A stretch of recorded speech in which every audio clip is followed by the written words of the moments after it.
Hey, welcome back, everybody.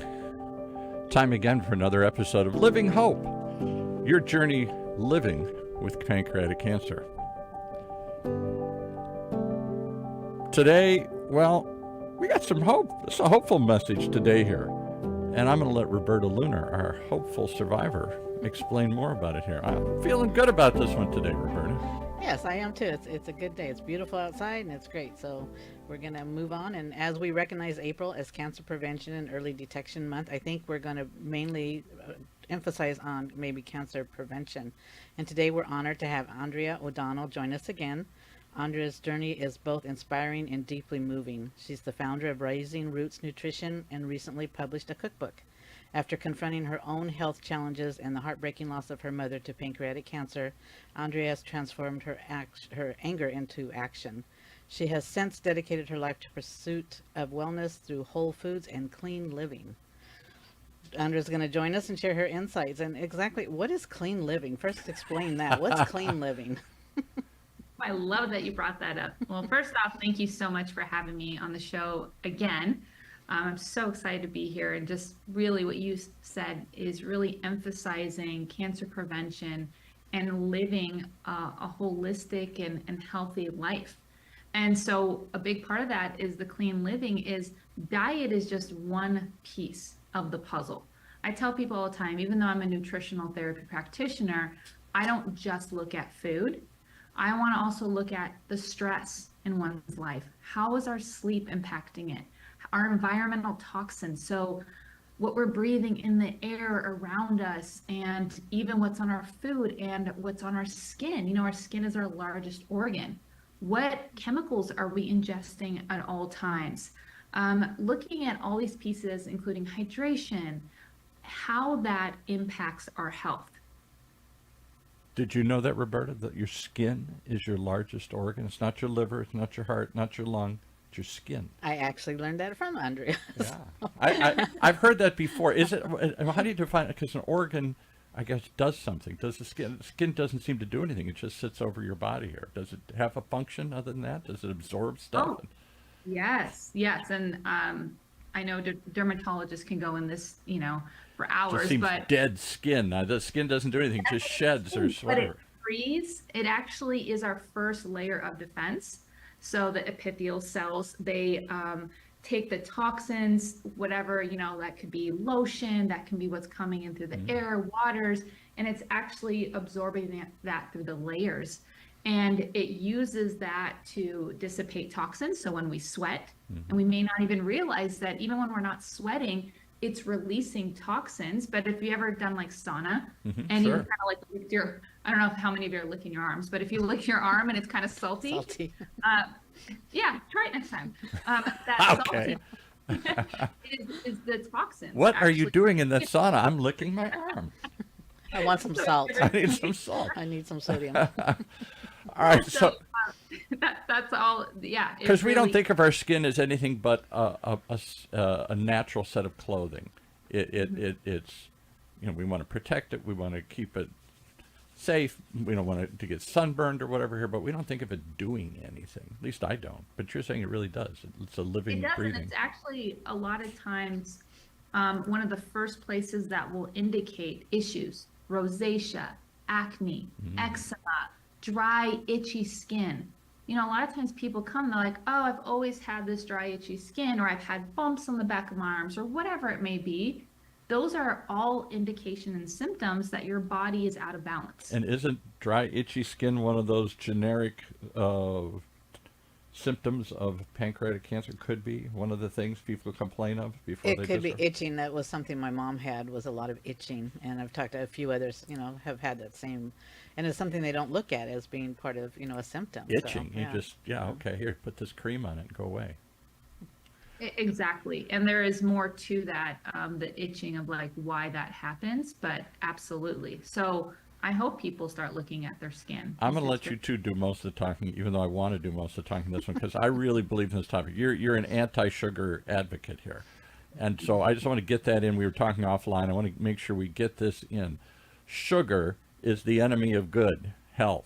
Sugar is not something that your body needs, wants, and in fact, maybe this is controversial, but do you think sugar actually can cause cancer, or can certainly, some say, feed cancer if it's already in your body, that cancer grows? And I've heard that too. Is there any truth to any of that, or tell us about the bad things that sugar does? Oh gosh, I can go on this I know. for days. But really, essentially, you kind of want to break down. So we're talking about cancer prevention. So Right. I kind of look at 5 main parts in supporting the system. One is you want to detox the liver. You want to reduce toxin loads. How do you detox the liver? I don't know. How to. Do you just stop I'll get drinking? into all that. Okay. Yeah, definitely, yes. But reducing stress, balancing of blood sugar, and the number one most important to answer your question is reducing inflammation. Now, I am not going to say that sugar creates cancer. There's not enough research out there, though I do believe that it's a strong proponent of it, but I do believe and I know that it feeds cancer. And the difference is when you're feeding cancer, we have these genes that are turned on and off by our epigenetics, by our environment. And the sugar is basically feeding the bad cells, the bad bacteria in our body, which creates inflammation. Inflammation is the name of the game. That's why I always tell my clients I'm an inflammation hunter and an inflammation killer. And just to support that, we do a show with a guy named Dr. Trin, who's on the board of Alzheimer's. His number one thing is Alzheimer's, inflammation of the brain. Anything you can do to stop your brain from being inflamed doesn't mean you're not going to get Alzheimer's, but if you keep inflaming your brain, you're going to get it worse, or it's going to last longer, or whatever. It's all about inflammation. We never think about inflammation. I don't. Right. In my body. Do you think about inflammation, Roberta? I do now. I didn't used to, but I can tell, because that's a lot of the aches and pains and stiffness when I go in. If they look at anything, then it's probably being caused from inflammation. But it wasn't something I thought about before getting cancer. And inflammation is what? Just the body's reaction or defense trying to fight off something?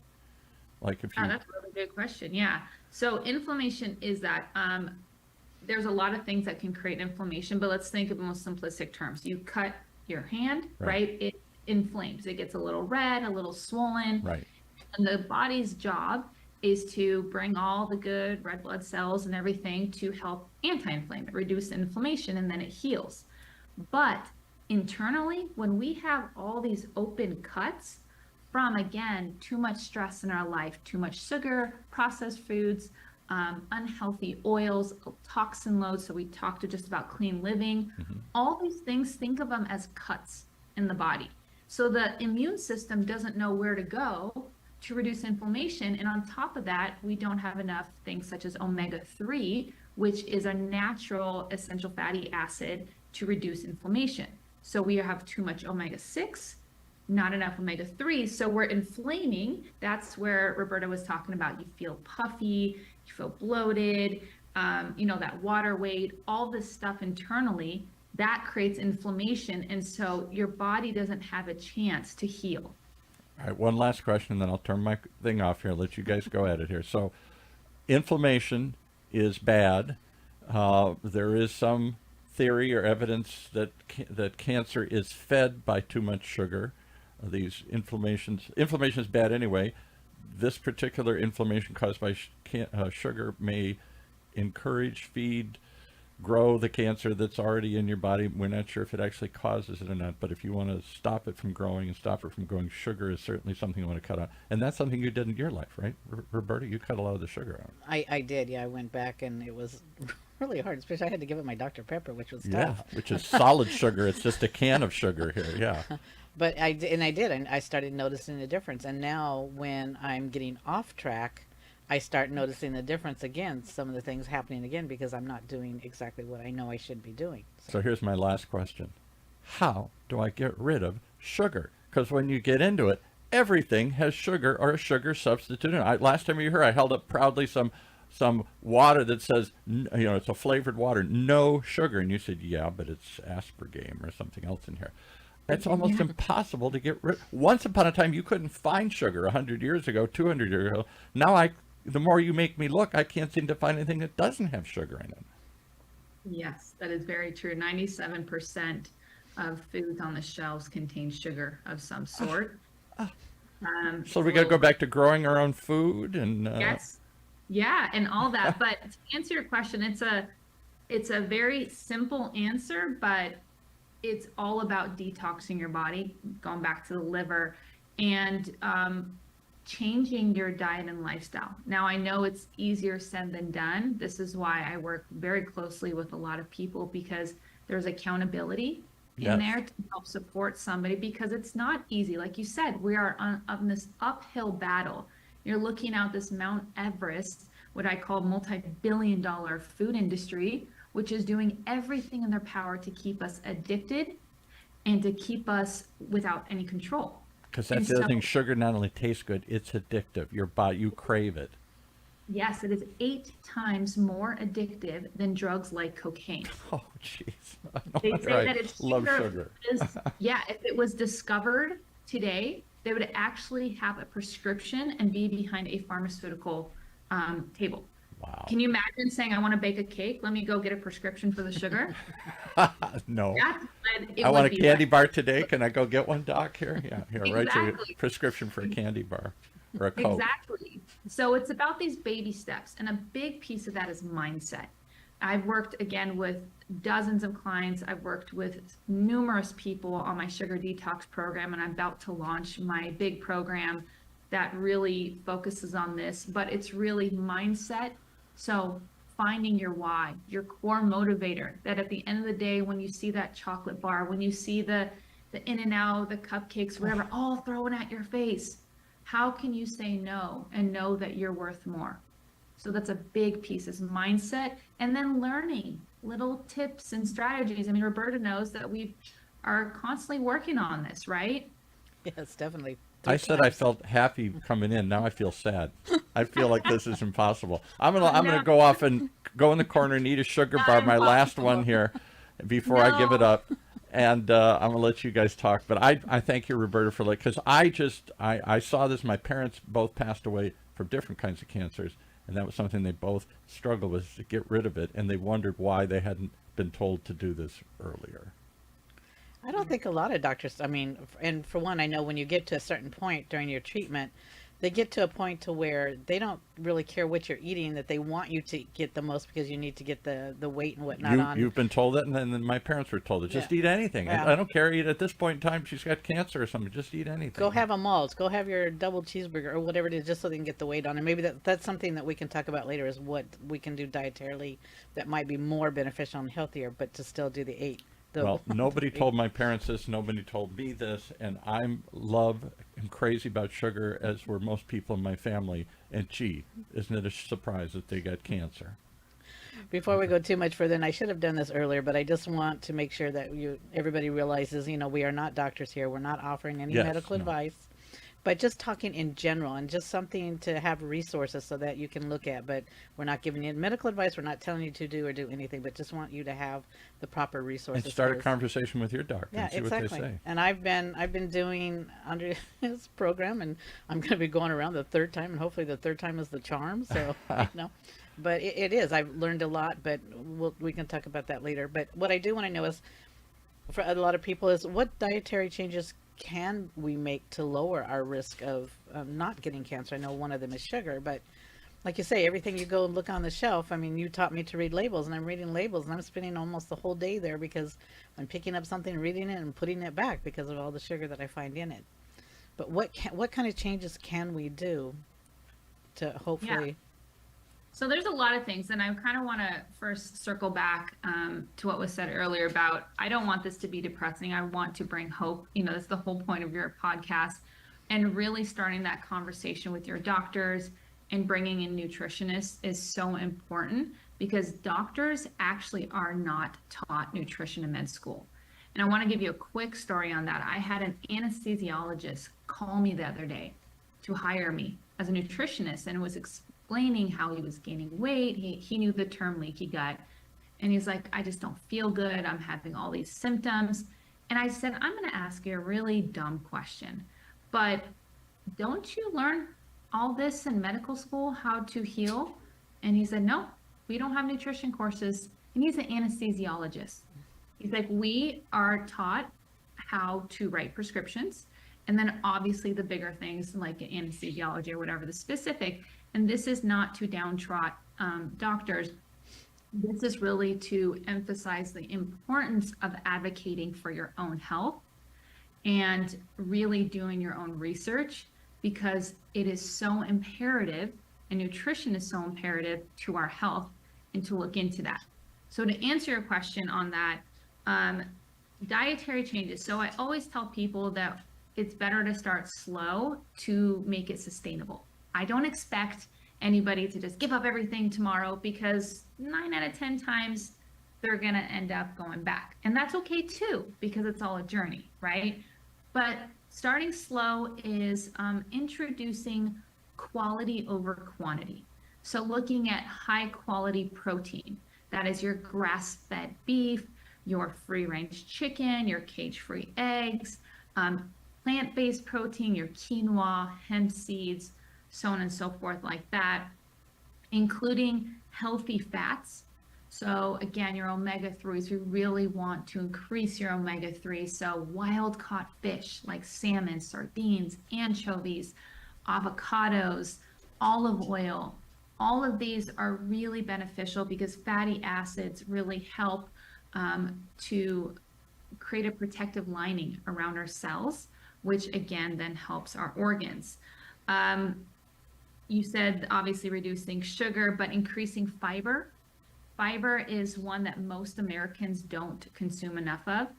And fiber is mostly found in fruits and vegetables and whole grains. But the reason why fiber is so important is I say it kind of acts like a magnet. When you eat like an apple, for example, it is going to spike your blood sugar a little bit, but the fiber's job is to help lower it so that it spikes longer, versus if you had a cookie, it would just shoot up because there's no fiber bringing it down. So the fiber helps to reduce the blood sugar. It also acts as a magnet to pull toxins to get out of your system. So it helps to bulk stool, it helps with motility, and we want to release the toxins out of our system. We don't want it in there. So fiber is really important. It actually helps to feed your gut microbiome, so your good bacteria, which is really important for cancer prevention. And then I always recommend people to increasing antioxidant-rich foods. I'm sure you've heard of the term antioxidant, but things such as goji berries, pecans, walnuts, cilantro, leafy greens, especially the dark ones. Even dark chocolate has polyphenols and antioxidants, but you just don't want to have all of that, right? And you want to focus on 70% or better. Those are some main things that I would focus on, and making sure that you're hydrated, making sure that you're drinking enough water. You mentioned, I mean, excuse me, years ago we had like the pyramid for, food. Excuse me. What does that look like today? I know it's different than when growing up. So what would that look like today? Well, I always kind of joke that it's more of an upside down pyramid, where our carbs, which was on the bottom, should really be more up at the top. But we should be focused on complex carbs, such as our leafy greens, our fruits, our whole grains. And complex by nature means that it has fiber. So you have two forms of carbs. You have your simple and your complex. Simple is your enriched cookies and white bread and candy and stuff like that. And complex has the fiber. So you want that. You want a good source of protein. So again, animal protein, plant-based protein, because that is the basic building block of the cell. And then you want good quality fats. And then at the very top, you would want your sugar and simple carbs. So I kind of reverse it. That makes sense, actually. We talked before, like I said, I did do your program, and I did actually learn a lot. But the thing is, I remember when I was first diagnosed, for one thing, they didn't even talk about getting a nutritionist or anything. That wasn't until probably 2018 that I learned anything about that. But for a long time, they were always telling us, not to use certain oils, but we could use canola oil. I learned something from you that I was really surprised, and now it's really, I cannot use canola. Can you just kind of tell us a little bit? Because I know a lot of people, they use canola oil because that's something that we've always been encouraged to do, to give up other oils, but to use canola oil. Absolutely. That's a great question. Canola oil is, again, one of those seed oils that is pro-inflammatory. So I talked about in the beginning how important it is to reduce inflammation. The reason is because canola, vegetable oil, soybean oil, peanut oil, it is how it is processed. So in some other time, maybe eons ago, the canola oil, the vegetable oil, which is mostly from corn, would have had been non-GMO. It would have been cold pressed. It would be okay. But now it's how it is processed. So the canola or the corn is, first of all, genetically modified 9 out of 10 times. And then they take it through the system where they use high heat. And any oils, if any, you should know that all oils should not be heated, especially omega-3. So you put your fish oil in the fridge, your flaxseed oil, all these things should never be heated because they're very delicate. You may have heard olive oil to keep them in dark bottles away from heat. Same thing, because if they get too hot, they become rancid. So what they do is they put it through high heat, it becomes rancid, and it has an awful smell. I mean, it is worse than if you were to pass a manure farm. It is a horrible smell. And so then they have to add deodorant and bleach to change the coloring and everything. And it goes through this process. So by the time it hits the shelf, it is rancid, deodorized, bleached, and your body cannot at all use any bit of it. It literally is a toxin going into the body, and it's like, what is this? It is a chemical. It's like drinking glyphosate. It's just that bad. And so the reason they do that is because it's shelf stable. So you can see it on the shelves. It doesn't get hard like some, you know, how some will, when they cool, like coconut oil, right? They become a little more solid. Some stay more liquid. It just stays there in their little clear bottle, getting even more rancid. And restaurants use it 99% of the time because, again, it doesn't matter if you're in Alaska or if you're in Arizona. It doesn't change, right? It's already, there's nothing food about it, right? It's a chemical at that point. So they can use it, and it's just kind of, it is what it is, liquid. So one of the first things I recommend to people is we look at their oils when we do pantry cleanouts or grocery store tours or anything, is what kind of oils are you using? And you can't really avoid at restaurants, but you can control what's at home. And so it's really bad. So what oils do you recommend to use at home? I recommend for low heat cooking, or if you're like drizzling on salad, extra virgin olive oil. For cooking, like baking or sauteing, coconut oil is good. I love avocado oil. Just again, be careful of the brand, because I just recently found out how a lot of them, they're using half canola oil and half avocado oil to save money. So I love brands such as Primal Kitchen and Chosen Foods. Those have good efficacy behind it. Let's see. So what I say, avocado oil. Oh, ghee. I love ghee, which is clarified butter. Makes things taste kind of that buttery, but it doesn't burn at the same smoke point that butter would. So I would use butter more for baking, which is really good as well. So those are kind of the main oils that I use. Are these things you can find like at a general grocery store, or do you have to go to a specialty store? Absolutely. Yeah, you can find it most places. Ghee, I've seen it more and more at like the big box grocery stores. But olive oil, coconut oil, yeah, I'm seeing that more. You can use duck fat, lard. Remember our parents used to use that. Using that is really good. So there's different forms depending on what you're cooking.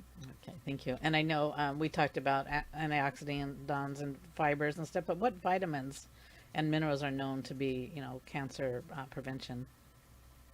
So I always tell people that it's very bio individual. when I work with somebody one-on-one, I really am looking at their, as I mentioned, their epigenetics. So I'm using assessments and tools and tests to kind of look at where any nutritional deficiencies are. So I don't want to say this is a blanket system that everybody needs to be on this now. So I kind of set my little asterisks right there. But I will say that majority of people need to be on a high quality omega-3 fish oil. And quality, I'm going to underline that, is so important. Again, most fish oils on the market are rancid. I actually just learned about this, that it takes 24 to 36 months from the time they catch the fish to capsule. I don't know about you, Roberta, but I don't want to eat frozen fish 24 to 36 months later that's been sitting in my freezer. I'm kind of over it. So a lot of fish are rancid. And how you know is people have maybe experienced that fishy burp taste. That's an indication that it's rancid. It's one of the indications. So high quality omega-3, so important. Majority of people can be on that. A good vitamin D is really important. Most of the people in America are vitamin D deficient. And all the fat soluble vitamins. So vitamin A, which is really beneficial for the immune system. D, E, K. These are all really important. Having a good short chain fatty acids. So those are also known as the prebiotics, and they're feeding the good bacteria or the probiotics. So there's more evidence showing how important short chain fatty acid is for cancer prevention and cancer health. Similarly, I read an article recently how vitamin A was really, really imperative for cancer prevention. And then a good quality probiotic, again, feeding the gut microbiome to reduce inflammation. I'd say those are the main ones. And where would you find these, and how do you know that you're getting a high quality? I mean, there's so many on the market that how do you know which ones are the good ones, and where do you go to get them?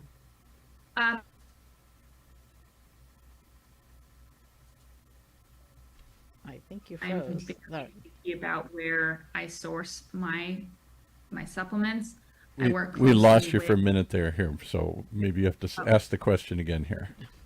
Where to get all these vitamins and the supplements and minerals? How do we know what is good and where to go and find them?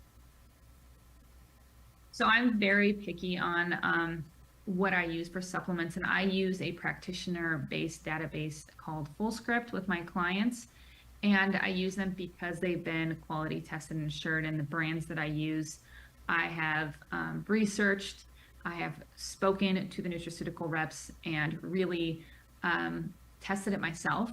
So to answer it plainly, I would avoid places like Costco and Amazon. Costco is great for a lot of things, just not supplements. Amazon, again, great for a lot of things, but not supplements, because oftentimes you can't trust what is being put in. I actually had my own personal experience when my mom was sick. We ordered some supplements, or a friend of ours had sent us some supplements from Amazon. Half the bottle was gone and it was open. And you just never know. So avoiding places like that, places like Sprouts and Whole Foods are better options, or like the smaller chains like Mother's or Nature's Grocers. But I would always recommend working with a functional doctor, a naturopath, a nutritionist, somebody that has done the research to see what would be the best for that person, and also dosage. They always, tell us one of the cancer risks is obesity. What are your recommendations for us maintaining a healthy weight? And do you know why is that? Is it because of the sugar, or what is it about the obesity that is a cancer risk, a high cancer risk? So there's a lot of things, but I'm going to go back to the basics. It's inflammation. So with obesity, we're carrying extra fat, visceral fat specifically, and that fat does a lot. First off, when we have more weight on us, that's indicating that there is insulin resistance, meaning there's too much insulin surrounding the bodies, and the cells are no longer able to take them in. The hotel is full, there is no more vacancy. So when that happens, it's circulating around, which creates a cascade of blood sugar imbalances, which then leads to hormonal imbalances, adrenal fatigue, endocrine problems. And so that's the first thing, that obesity is linked with insulin resistance and diabetes. The second thing is the visceral fat. It puts a lot of strain on our liver. And what I remember I talked about earlier about detoxing the liver. The liver has over 700 functions, but when we add this stress and strain, it can't function optimally. So imagine again, you have like a healthy liver and then you have all this visceral fat around it. Now it can't take in all the nutrients as it should. So it's a lot of stress on the body. The body has to work harder. It can create blockages. So again, that fat is pushing on certain blood vessels and, can create plaque, right? And hardening the arteries. So all of that is that inflammation and putting strain on the body that it cannot function optimally. I have, obviously, there's a lot more I wanted to talk about, but we don't have a whole lot of times. But what I do want to ask you that I think is always important is, when you're doing chemo and you're going through treatment and you're losing weight and it's difficult to eat, and the doctors really, they're telling you, eat whatever you want, eat, drink the malts, have the, whatever it is, just to get the weight on, which, I understand, but at the same time, to me, it's almost like a double-edged sword.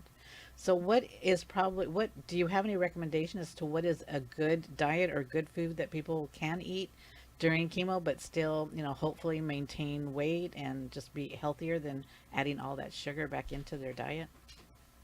Absolutely. And I'm going to emphasize to anybody who is doing chemo to stay as far away from the sugar as possible. I really, really try to think about why somebody would recommend this, knowing, and they know too, that there is absolutely zero nutritional benefits of sugar. Zero. Not like a little thing at all. So why somebody recommend that maybe is to appease the person who's already feeling melancholy and stressed out. But really, I would emphasize fiber, antioxidant foods. Again, foods high in antioxidants. What I just listed a few of them. A lot of people that are going through chemo cannot properly digest protein. So focusing on more plant-based. Now, I'm a huge advocate of animal protein, but it's harder for the liver to digest. And when you're already being burdened by this chemical, right, we want to kind of help alleviate that burden. So focusing on more plant-based food, organic food, non-GMO, looking for, again, the quality of the food, hydration, making sure that you're getting enough protein, and that could be plant-based protein, healthy fats, especially like omega-3. So if you can eat wild-caught salmon, would be really beneficial because you're getting that protein plus the omega-3. Anchovies, sardines, like the smaller fish. Avocado is really good. Broccoli, kale, garlic. There's a lot of evidence about how beneficial that is. So again, focusing on the less processed foods and to support your system. I think, Paul, did you have a question? No, I'm just saying we're coming down to the last couple of Okay. minutes. I know I'm trying to give you a little extra time because I used up 10 of it asking my questions here. But Okay, I just want to make sure. I didn't want to cut you out there if you had something That's enough. else. Okay. So can you tell us, Andrea, how can somebody, for one, get a hold of you if they want to get more involved in your program and what you're doing? How would they reach out to you? So the best way is going to my website. It's risingrootsnutrition.com. And I can give you the website information to put on there.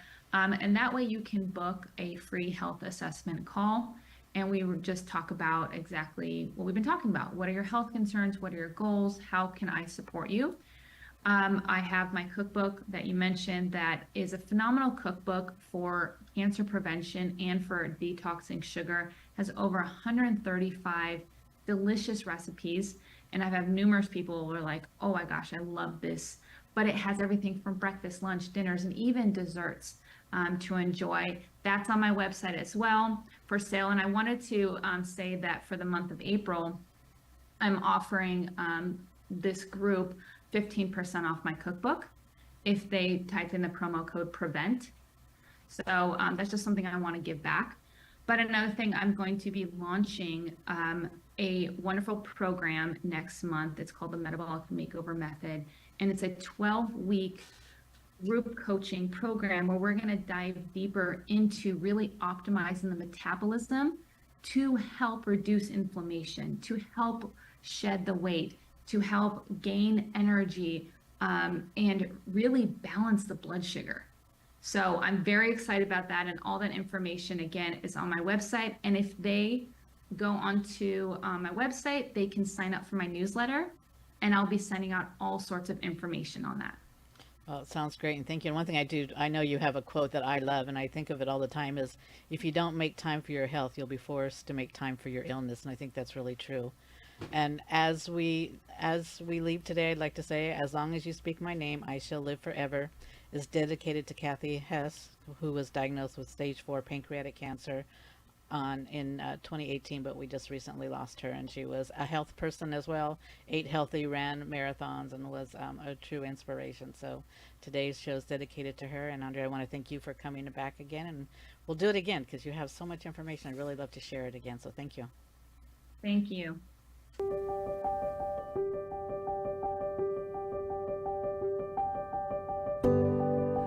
Well, there you have it. Powerful information. Information's hard to get, but easy to get. You come in here every time and join us on this Living Hope journey, your journey living with pancreatic cancer.